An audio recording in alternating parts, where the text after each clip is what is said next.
Hey everyone, thanks for tuning in to another episode of Trendy Indy. You could be anywhere in the world, but you're here with me, and I appreciate that. I am Jerry Gordon, and I am with my dear friend, co-founder of The Garden Table, Jessie Harden. I appreciate you being here, and your lovely home. I appreciate you having me. Thank you for having me. Can you believe we're coming up on 10 years? I know.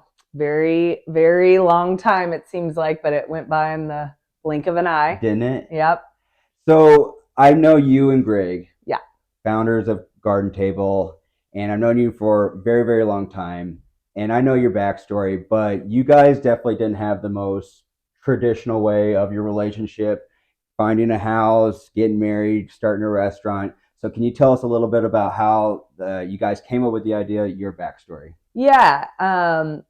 We opened a business together before we got married. So that was a little out of order, but we had been traveling a lot and we noticed kind of a gap in the market, which was that, both coasts had juice bars like on every corner in LA and New York. Yep. And it was starting to happen in Chicago, but not a ton here either. So we only had one juice bar at the time in Indianapolis. So that was where the idea generated, and kind of as we developed our business plan, we knew it was Indiana, and we kind of needed something else to bring in the people to then get them on the juice. Right. So we added in food concept, and we were just going to do it as like a little small cafe style brunch spot. And 3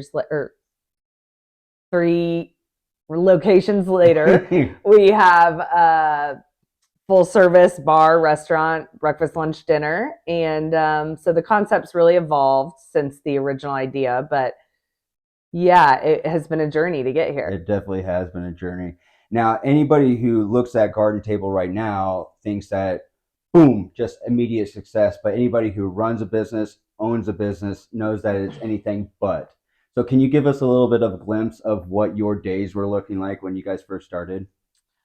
Yeah, it was very, very hectic. Neither of us really had like a strong background in the restaurant industry. I had never worked in one. Greg had been a bartender before, but it's not like we grew up with parents that owned restaurants or anything like that. So it was definitely trial and error, a lot of research, a lot of running around, a lot of switching, vendors and ingredients, and really just truly trial and error to get the best product and the best customer service that we could. And but we did it just like anyone. It's a learning journey, and you get better each day. And we feel like now we have a really great product that serves great food and customer service, and that's what people want out of a restaurant. So you just talked about products. So obviously anyone can come in, grab brunch, very well known for, but what other services do you guys provide? Yeah, so we do cold press, our own proprietary recipes of cold pressed juice. We juice every single day, 6 days a week. With great, organic as much as possible ingredients, local as much as possible. So we have 8 juices, and we sell cleanses of those, 3 and 5 day cleanses. Yep. And yeah, our Carmel location also does dinner, and both Carmel and Mass Ave have full service bars. So we also, do private parties, cocktail receptions, wedding receptions, company holiday parties, all kinds of stuff. I can definitely attest to the juice cleanse. They work, so try them out. So you kind of alluded to, was scaling always part of the plan, or was even owning a restaurant part of the plan? Yeah, scaling was always part of the plan, which is really part of the reason we added in food into the concept, really kind of last minute before we opened Broaderpool, because we knew that we knew 3 locations was kind of like where we wanted to be just for our growth goals. And we knew that it would take a lot of juice sales to get there. So we added in the food, and then kind of after we added in the food concept to Broaderpool, we thought, okay, next location, we also need to add in alcohol because there's high margins on alcohol, and that can also, increase your revenue. Yep. and your margins and get you to a point where you can open another restaurant. We're big on not taking out a ton of debt to open locations. We like to take out debt, open a location, get even before we do another location. Smart. So kind of slow and steady, but also, it's taken us 10 years to get to 3 locations, or really 9.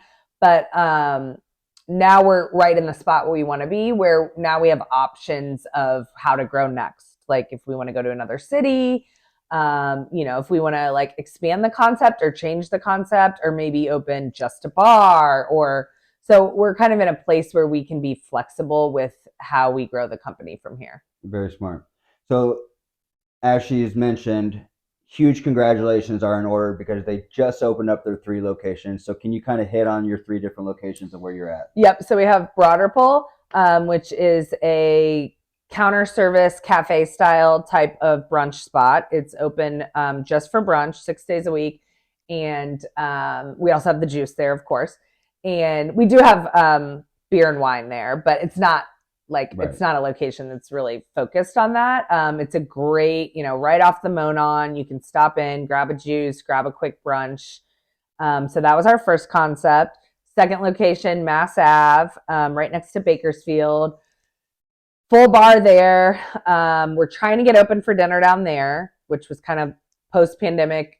We closed dinner. We're trying to get back open for that piece down there because I know that neighborhood and area is screaming for more dinner spots. So we're trying to do that down there. And then we just opened up Carmel location across from Sun King on the Monon in the Midtown area of Carmel. And that's full service, breakfast, lunch, dinner, 6 days a week. Very cool. And you've already won some awards for already being open. Yeah, we just won a interior architecture award for Carmel, which was great. We had great local architects, 110 Studio, and then our builder, Boaz Construction. They're both phenomenal and amazing. Have really did an unbelievable job on the Carmel location. Yeah. So to me, it seems like each of the locations have something that each of them don't. And you mentioned like bar and brunch, and they each tie into the neighborhood very well. Was that intentional? Yeah, very intentional. We always, for one, just the vibe and the feel of the interior, we always want it to match the building it's in. Right. So Mass Ave is in a 100-year-old building. So, 17-foot ceilings. The original tin painted ceiling is there. Original 100-year-old floors, which is a challenge sometimes. But that one, has its own style that fits the building. Carmel was our first new construction building. So it's a little bit more modern, a lot more like concrete floors, also high ceilings.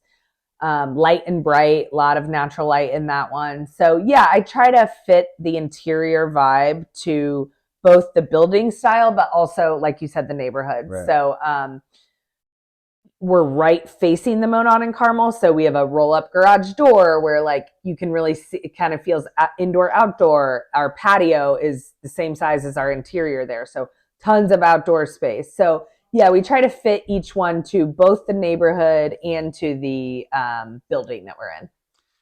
And I know this is a question, obviously, you get asked, I'm sure, by everyone under the sun. But now that you've got 3 locations, what's your favorite thing on the menu, whether it be food or drink, or both?